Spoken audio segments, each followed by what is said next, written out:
4 दिन की ज़िंदगी मैं किससे कतरा के चलूं। खाक हूँ मैं खाक पर, क्या खाक इतरा के चलूं। जी हाँ दोस्तों, एक लंबे समय के बाद फिर से मैं आज ये वीडियो बना रहा हूँ और बहुत सारे कारण हैं वीडियो नए बनाने के पीछे भी, तो उस पर तो हम आगे की वीडियोज़ में बात करेंगे। फ़िलहाल आज का वीडियो एक कहानी के माध्यम से मैं आगे ले जाना चाहता हूँ। हम अक्सर बाहर जब निकलते हैं तो हमने अपने जीवन में कभी न कभी कई प्रकार के मैजिक शो देखे होंगे। आपने देखा एक मैजिशियन है, वो अपने हाथ में बॉल रखता है और उनको हवा में उछालता है। 5 बॉलें उसके हाथ में होती हैं और वो उनको गिरने नहीं देता और उछालता रहता है। तो वह मैजिशियन किस तरह से इस चीज़ को कर पाता है, उसके लिए उसे बड़ी प्रैक्टिस करनी पड़ती है और उनको वो बड़े ही आसानी से करके दिखा देता है। ये देखकर हमें लगता है कि शायद ये बहुत आसान होगा। तो दोस्तों, उसी मैजिशियन की तरह हम सभी इस धरती पर रहने वाले प्राणी मैजिशियन हैं। हम भी हमारे जीवन में 5 बॉल प्रतिदिन उछालते हैं, रखते हैं। उन 5 बॉल में से 3 बॉल जो है मैं कहूँगा हम रबड़ की उछालते हैं और 2 बॉल हम कांच की उछालते हैं। 5 बॉलें मैजिशियन की तो चलो रबड़ की हैं, लेकिन हमारी लाइफ में वो 5 बॉलों में से 3 बॉल जो हैं वो रबड़ की हैं और 2 बॉल कांच की हैं। 3 बॉलों में पहली बॉल है बिजनेस, दूसरा है फ्रेंड सर्कल और तीसरी बॉल है प्रॉपर्टी। हमारे जीवन में कई बार बिजनेस में उतार चढ़ाव आता है। रबड़ की बॉल जितनी तेज़ी से नीचे जाती है उतनी तेज़ी से ऊपर भी आती हैं। तो ऐसे ही बिजनेस जो है वो चलता रहता है, कभी लॉस में कभी प्रॉफिट में। फ्रेंड सर्कल में भी यही चलता रहता है, बचपन में, स्कूली लाइफ में, कॉलेज में, नौकरी के प्लेस पर, या फिर जिस तरह से हमें गांव, शहर, देश तक छोड़ना पड़ता है तो फ्रेंड्स बदलते रहते हैं, लेकिन हम हमेशा उनके टच में रहते हैं। ऐसा नहीं है कि हम उनसे अलग हो जाते हैं। तो ये हमारी दूसरी बॉल है। तीसरी प्रॉपर्टी है। प्रॉपर्टी हम किसी व्यक्ति ने कहा था कि गरीब जन्मना आपका कोई बुराई नहीं है। गरीब जन्मे हो तो कोई आपकी इसमें कोई प्रॉब्लम नहीं है, आप गरीब जन्मे हो। लेकिन गरीब यदि आप मरते हो तो ये आपका सबसे बड़ा अपराध है। तो यही अपराध को ख़त्म करने के लिए दुनिया भर में लोग जो हैं प्रॉपर्टी जोड़ते हैं, नई नई प्रॉपर्टी बनाते हैं। कई बार बुरा वक्त भी आता है तो प्रॉपर्टी फिर से रीसेल भी करनी पड़ जाती है। तो ये 3 बॉल ऐसी हैं जो प्लास्टिक की हैं, रबर की हैं, जो हमेशा गिरने के बाद जितनी तेज़ी से जाती हैं उतनी तेज़ी से वापस भी आती हैं। बिजनेस, फ्रेंड और प्रॉपर्टी। लेकिन 2 बॉल जो हमारी लाइफ में हैं वो है कांच की। पहली बॉल है सेहत। ये जो सेहत रूपी जो बॉल है, यदि एक बार गिर जाती है तो इसे वापस संवारने में हमें बड़ा वक्त लग जाता है, बड़ा टाइम लग जाता है। और कई बार तो इस सेहत की वजह से, जैसे इस समय हम देख रहे हैं कोरोना काल चल रहा है, कोविड-19 की वजह से हम देख रहे हैं कि आए दिन कोई ना कोई हमारा नज़दीकी रिश्तेदार, पड़ोसी, मित्र अपने प्राणों की आहुति दे रहा है। हमने कोई अपराध नहीं किया था लेकिन बेवजह जाने जा रही है। तो सेहत। और 5वीं बॉल हो गई परिवार। तो परिवार भी यदि आपके हाथ से चला गया तो फिर क्या फ़ायदा है। तो ये 5 बॉलें हमें अपने जीवन में संभाल कर रखनी है। बिजनेस, प्रॉपर्टी, फ्रेंड सर्कल, सेहत और परिवार। 3 बॉलें हमारी जाकर भी आ सकती हैं, लेकिन 2 बॉल हमारी सेहत और परिवार, वो हमसे जाना नहीं चाहिए। इसे हमें बनाए रखना चाहिए। इसके पीछे आज हम देख रहे हैं कि सेहत के बिगड़ने का मेन कारण है हमारा फास्ट फूड, हमारी लाइफस्टाइल वो काफ़ी बदल गई है। पहले के ज़माने में जब मैं छोटा था, मैं एक राजस्थानी व्यक्ति हूँ, तो बचपन में सुनता था कि हमारे दादा परदादा 5 टाइम खाना खाते थे। तो मैं बड़ा हुआ तो मैंने पूछा, भाई हम तो 5 टाइम खाते ही नहीं, हम तो 2 ही टाइम खाते हैं। तो वो 5 टाइम सुबह 4 बजे का खाना हो गया। 4 बजे अपना हमारे वहाँ राजस्थान में से कलेवा कहते हैं, कलेवा कर लिया, सुबह का खाना नाश्ता कर लिया और दही के साथ छाछ के साथ रोटी चूर कर खाकर खेत में चले गई। 8 बजे के लगभग फिर उनका खाना हो जाता था, क्योंकि 4 घंटे जमकर मेहनत कर ली। फिर 12 बजे खाना खा लेते थे, शाम को 4 बजे खा लेते थे, रात को 8 बजे खा लेते थे, भूख लगती तो रात को भी खा लेते थे। तो इस समय यानी उन लोगों का जो शरीर था बड़ा हेल्दी होता था, स्वस्थ होता था, तंदुरुस्त होता था। उस ज़माने में मीठा बहुत कम बनता था। मैं सुनता था पहले कई जो बुज़ुर्ग हैं उन वो बताते थे कि मिठाई बनती थी, लड्डू बनते थे ज़्यादातर। उस समय जो फेवरेट मिठाई होती थी वो लड्डू ही होते थे, वही बनाए जाते थे। तो लोग घरों में सुखा लेते थे उनको, और जब मन आता मीठा खाने का तो वो सूखे हुए लड्डू ही खाकर वो अपनी अंतरात्मा को खुश कर लेते थे। तो उस समय दिखावा नहीं था, लोग अच्छा खाने पर ज़्यादा जोर देते थे, इसीलिए उनकी जो सेहत है वो बड़ी तंदुरुस्त रहती थी, हाइट उनकी अच्छी होती थी। और आज के ज़माने में हम देख रहे हैं कि बच्चों को घी, दूध, दही के नाम पर वो मुंह बनाते हैं, खाना भी पसंद नहीं करते, फास्ट फूड पर ज़्यादा ध्यान देते हैं। मम्मियाँ भी जो हैं आजकल अपने बच्चों को, क्योंकि वो खुद भी आलसी हो गई हैं, वो ऐसे फास्ट फूड बनाकर देना पसंद करती हैं, खाना पसंद करती हैं। तो आज बच्चों के सेहत पर इससे बुरा प्रभाव पड़ रहा है, और हम देख रहे हैं कि नई नई बीमारियां, कम उम्र में बच्चों की आंखों पर चश्मे चढ़ रहे हैं, उनका पेट बाहर निकल रहा है, चर्बी बढ़ रही है, वो 1-2 मंजिल चढ़ के जाते हैं तो उनके हाँफने लग जाते हैं। क्योंकि हम जो बड़े सिटीज़ में रह रहे हैं वहाँ खेलने कूदने के लिए इतनी जगह नहीं होती कि बच्चे एक्सरसाइज कर सकें, अपने को हेल्दी बनाए रख सकें। तो सेहत आज डाउन होती जा रही है। और परिवार, हमारा जो इंडियन फैमिली है उसमें प्यार तो बहुत है।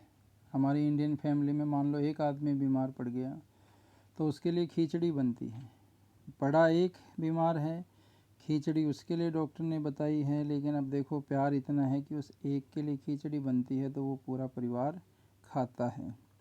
अब वो प्यार से खाता है या आप समझ रहे हैं कि क्यों खाता है, क्योंकि घर में जो भी श्रीमती जी हैं, माता जी हैं, उनको लगता है कि यार कौन 2-2 खाना बनाएगा, तो वो सबके लिए फिर खिचड़ी ही रख देती हैं कि चलो सारा परिवार भी खिचड़ी खाएगा। अब कुछ हंस के खाते हैं, कुछ रो के खाते हैं। तो अब ये हो गई एक इंडियन फैमिली की बात की जिसमें हमारा परिवार है, हमारा प्यार है, और यही प्यार हम आज देख रहे हैं कि, लेकिन आज हम देख रहे हैं कि ये जो प्यार है वो धीरे धीरे कम होता जा रहा है। आज लोग जो हैं अकेले होते जा रहे हैं, अकेलेपन में गुजर रहे हैं। परिवार में हैं लेकिन परिवार में 10 लोग हैं, सभी अपने अपने मोबाइल से दूसरे लोगों से बातों में लगे हुए हैं, स्टेटस डालते हैं फेसबुक पे, सोशल मीडिया पर, और फिर उस पर कमेंटबाजी चलती रहती है। दूसरों के साथ वो इतने बिजी हैं और उनके घर के बंदे उनके मुंह की तरफ देखते हैं कि शायद ये फ्री हो तो मैं बात करूं, या पता नहीं क्यों एक दूसरे से आज घर के लोग ही आपस में बात करना पसंद नहीं करते, जबकि सोशल मीडिया पर वो हज़ारों फ्रेंड्स रखते हैं और उनसे वो हाय हेलो करते हैं। लेकिन मैंने देखा है कि जब भी मुसीबत आती है तो वो सोशल मीडिया में से एक भी बंदा न तो उनके घर पे आता है, न कभी काम आता है, न दिखाई देता है। अंत में काम वही आते हैं जो घर परिवार के लोग होते हैं, चाहे वो पैसे की समस्या हो, पैसे देने की समस्या हो, कई बार ब्लड की ज़रूरत पड़ जाती है, तो वो फेसबुक सोशल मीडिया के बंदे कभी आपको ये नहीं देंगे आपके परिवार के ही लोग। तो सबसे पहले आपको अपने परिवार को ज़्यादा महत्व देना चाहिए। लेकिन आज सबसे बड़ी समस्या क्या है कि हर इंसान ये सोचता है कि दुनिया में मैं ही सबसे अच्छा हूँ। साहब घायल तो यहाँ हर एक परिंदा है, मगर जो फिर से उड़ सका वही ज़िंदा है। तो आज घायल तो हम सभी हैं, हम सभी परेशान हैं, सभी दुखी हैं। हम सब चाहते हैं कि हमें अपने परिवार से प्यार मिले, लेकिन वो प्यार हमें मिले तो दूसरे भी तो चाहते हैं कि वो परिवार आप उन्हें भी दें। यदि आप छोटे हैं, आप रिस्पेक्ट चाहते हैं, तो बड़े भी तो चाहते हैं कि आप उन्हें इज्जत दें। लेकिन हम क्या सोचते हैं आज इंसान की सबसे बड़ी समस्या है कि खुद जब वह गलती करता है तो वो एक अच्छा वकील बन जाता है, और दूसरा जब कोई गलती करता है तो वो एक जज बन जाता है और तुरंत उसकी गलतियां निकाल कर फैसला सुना देता है। तो जब तक हम ये जज और वकील का खेल खेलते रहेंगे, परिवार टूटते रहेंगे। क्या हो गया यदि बड़े ने आपको कुछ कह दिया या छोटे ने आपसे कुछ कह दिया? यदि आपके घर परिवार के एक ही माँ के 2-3 बच्चे हैं, यदि वो आपस में लड़ते हैं, शाम को फिर एक हो जाते हैं। लेकिन वही बच्चे बड़े होने के बाद, शादियाँ होने के बाद, बचपन में कितनी बार मार खाई होगी याद भी नहीं है, लेकिन बड़े होने के बाद एक छोटी सी गलती पर भी वो घर से अलग हो जाते हैं, परिवार तोड़ने के लिए तैयार हो जाते हैं। अरे भाई, ऐसा क्या हो गया? क्यों आपने अपने बसे बसाए संसार को तोड़ने पर तैयार हो रहे हो? गलतियां तो सबके साथ होती है, सभी करते हैं, लेकिन इसका मतलब ये थोड़ी है कि हम अपने घर परिवार को ही उजाड़ दें। आँखों में नींद बहुत है पर सोना नहीं है, यही समय है कुछ करने का मेरे दोस्त, इसे खोना नहीं है। तो हमें अपने परिवार को बनाए रखना है, हमें अपने परिवार को बनाना है, जोड़ना है। पहले संयुक्त परिवार होते थे। आज हम कई बार फिल्में देखते हैं, हमें बड़ा अच्छा लगता है कुछ फिल्में देखकर, और हम सोचते हैं काश मेरा भी परिवार बड़ा होता, हम भी ऐसे आपस में हंसी मजाक करते, खेलते कूदते। तो इसका कारण क्या है? इसका कारण है कि आज हम देख रहे हैं कि शादी होने के बाद हर लड़का लड़की सोचता है कि चलो अब हम सेपरेट हो जाते हैं और अपना खाएंगे पिएंगे घूमेंगे। तो ये प्राइवेसी सेपरेसी जो प्रॉब्लम है आज की, यही परिवारों को तोड़ रही है। काम से बचने के लिए, काम करने से आदमी कमज़ोर नहीं होता है। हम सोशल मीडिया पर इतनी बिजी रहते हैं, सोशल मीडिया पर आए दिन कुछ ना कुछ ऐसी चीज़ें आती हैं, कुछ ना कुछ ऐसी चीज़ें हम देखते हैं जिन्हें देखकर हमें लगता है कि यार मेरे साथ भी ऐसा ही हो रहा है। आज हर कोई सोशल मीडिया पर ऐसी चीज़ें डालता है, खासकर स्टेटस लगाता है जिसमें वो दूसरों को बुरा और अपने को अच्छा बताता है, अपने को वो दुखी बताता है, अपने को परेशान बताता है। अरे तो भाई, आप इतने ही दुखी और परेशान हो तो इसका कारण कहीं ना कहीं आप भी रहे होगे, वरना आपके परिवार रिश्तेदार जो सालों से आपको झेलते आ रहे हैं, अब क्या हो गया कि उन्होंने आपको बाहर कर दिया, अलग कर दिया, या बोलने से आपसे मना कर दिया? तो इसका कारण आप भी तो हो सकते हो। बुरा देखन मैं चला, बुरा न मिलिया कोई, जब खोजा आपने मुझसे बुरा न कोई। हम तुरंत दूसरे पर उंगली उठा देते हैं, एक उंगली का इशारा करके बताते हैं देखो वो गंदा है, लेकिन बाकी 4 उंगलियां, जब हम एक उंगली का इशारा करते हैं दूसरे की तरफ, तो बाकी 4 उंगलियां अपनी तरफ ही वापस मुड़ के आती हैं और वो ये कहती हैं कि देखो वो यदि बुरा है तो तुम कितने बुरे हो। एक उंगली, एक आदमी उसकी तरफ इशारा कर रहा है, एक उंगली से आप इशारा कर रहे हो कि वो बुरा है, तो बाकी की उंगलियां तो वापस आपकी तरफ इशारा कर रही हैं कि आप तो उससे भी ज़्यादा बुरे हो। तो अपने अंदर दोष देखो, अपने अंदर कमियां उनको दूर करो। यदि आप अपने अंदर की कमियों को दूर कर लोगे तो दूसरे अपने आप ही आपको अच्छे लगने लगेंगे। दोष निकालने से कुछ नहीं होता, दोषों के पीछे कारण भी देखने पड़ते हैं। अपने रिश्तों को बनाए रखें, रिश्तों को तोड़ें नहीं। परिवार बड़ी मुश्किल से मिला है और मनुष्य जीवन तो ईश्वर की दी हुई सबसे बड़ी कृपा है।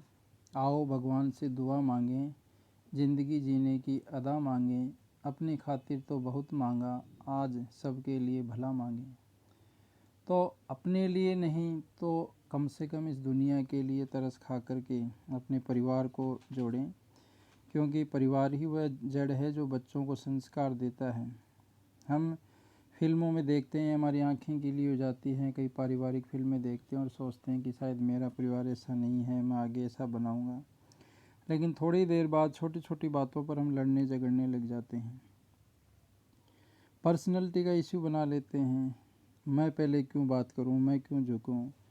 और एक आज सबसे बड़ी समस्या ये है कि लोग ये जो सोशल मीडिया पर एक्टिव रहते हैं, अब कई लोगों को मैंने अक्सर देखा है कि वो डेली कोई ना कोई एक पोस्ट सोशल मीडिया पर डाल देंगे, व्हाट्सएप पे डाल देंगे, मैसेंजर पे, पता नहीं कितने सारे अकाउंट कितनी जगह वहाँ डाल देंगे। अब उनका टारगेट क्या होता है? परिवार, रिश्तेदार, पड़ोस के लोग। अरे अभी तक तो मेरी इस पोस्ट पे कमेंट नहीं आया, मेरे उस दोस्त का नहीं आया, मेरी उस सहेली का नहीं आया। टारगेट हम करते हैं और फिर उनसे उम्मीद करते हैं कि वो शायद हमें कमेंट करेंगे और उस कमेंट के इंतज़ार में हम बैठे रहते हैं। लेकिन अब यार आप ये भी तो देखो कि चलो ठीक है, कई लोग बहुत ज़्यादा इस चीज़ के पीछे पड़े रहते हैं और आए दिन सोशल मीडिया पर एक्टिव रहते हैं और चाहते हैं कि दूसरे लोग भी उनके इस कमेंट पर, इस पोस्ट पे कमेंट करें। तो लेकिन दूसरा मान लो उसके पास टाइम ही नहीं है, बिजी है अपने रोज़गार में, अपने काम धंधों में, अपने परिवार को पालने में, बेचारा वो सुबह से शाम लगा देता है, शाम को थोड़ी देर चलाता है। हो सकता है आपका कमेंट उसके देखा हो, आपकी पोस्ट उसने देखी हो, नहीं देखी हो, तो हम क्या करते हैं, उससे नाराज़ हो जाते हैं, गुस्सा हो जाते हैं। यार इसकी इतनी हिम्मत, इसने तो मेरी पोस्ट को अनदेखा कर दिया, इसने तो कमेंट ही नहीं किया। अरे तो कोई आप लाड साहब थोड़ी हो कि आपकी पोस्ट पर उसने कमेंट नहीं करा तो नहीं करा। काम तो आपका परिवार का बंदा ही आएगा, जब प्रॉब्लम आएगी तो आप उसी को ही बुलाओगे, आवाज़ तो आप उसी को ही लगाओगे, ये कमेंट करने वाले लोग थोड़ी आ जाएंगे उस समय। लेकिन हम फिर क्या कर लेते हैं, जैसे मान लो आपने तो डेली डाली, उसने 2-4 कमेंट पे आपके पोस्ट पे कमेंट नहीं करा, किसी टाइम उसने कर भी दिया, अब आप उसका रिप्लाई नहीं दोगे, उसे नीचा दिखाओगे। या फिर उसने कोई साल 6 महीने में एक पोस्ट डाली तो दुनिया ने, सब ने उस पर कमेंट किया, लेकिन आपका नहीं आया। क्यों? अब आप बदला निकाल रहे हो, इसने मेरी उस पोस्ट पे उस दिन कमेंट नहीं करा था, अब मैं भी नहीं करूँगा। तो ये जो छोटी और नीच हरकतें हैं वो आपको एक महान इंसान नहीं साबित करती, अच्छा नहीं बनाती। बुरा बनने में ज़्यादा वक्त नहीं लगता, अच्छा बनने में वक्त लगता है। यार क्या हो गया आपकी को पोस्ट पर उसने कमेंट नहीं किया तो? अरे कमेंट नहीं किया, कमेंट बड़ी चीज़ है क्या? आपकी लाइफ में जब जब ज़रूरत पड़ी, क्या उस समय वो इंसान आपके साथ खड़ा था या नहीं खड़ा था? वो काम आया या नहीं आया? आपके घर परिवार में जब भी ज़रूरत थी, क्या वो इंसान खड़ा हुआ? यदि हाँ, तो फिर आप एक कमेंट के पीछे उससे क्यों मुंह मोड़ रहे हैं, क्यों रिश्तों को तोड़ रहे हैं? आपको ये चीज़ कब समझ में आएगी भाई?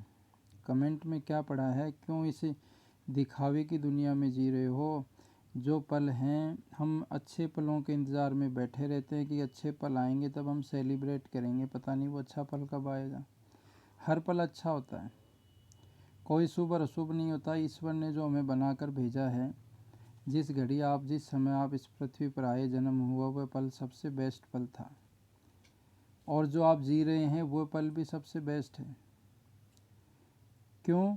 क्योंकि उसको अच्छा और बुरा आप बना रहे हैं, आपका नेचर बना रहा है। आपको गुस्सा आता है बात बात पे और उस गुस्से को आप दूसरों पर उतारते हो, खुद का घर का माहौल ख़राब करते हो और दूसरों का भी करते हो, खुद की लाइफ ख़राब करते हो और दूसरों की भी करते हो, गंदा बोलते हो, गाली गलौज करते हो। तो इससे आप पर, आपके बच्चों पर, परिवार पर, पड़ोस पर कितना बुरा प्रभाव पड़ता है। अरे आप में इतनी हिम्मत है तो अपने से ताकतवर से बोल कर दिखाओ ना, उससे लड़ो, उसको गाली निकालो, फिर वो बताएगा आपको गाली निकालना क्या होता है। कमज़ोर के ऊपर आप हिम्मत दिखा रहे हो, गाली गलौज कर रहे हो, तो ये अच्छी बातें थोड़ी हैं। आप जो है अपने आदतों को सुधारो, आप अपने नेचर को सुधारो।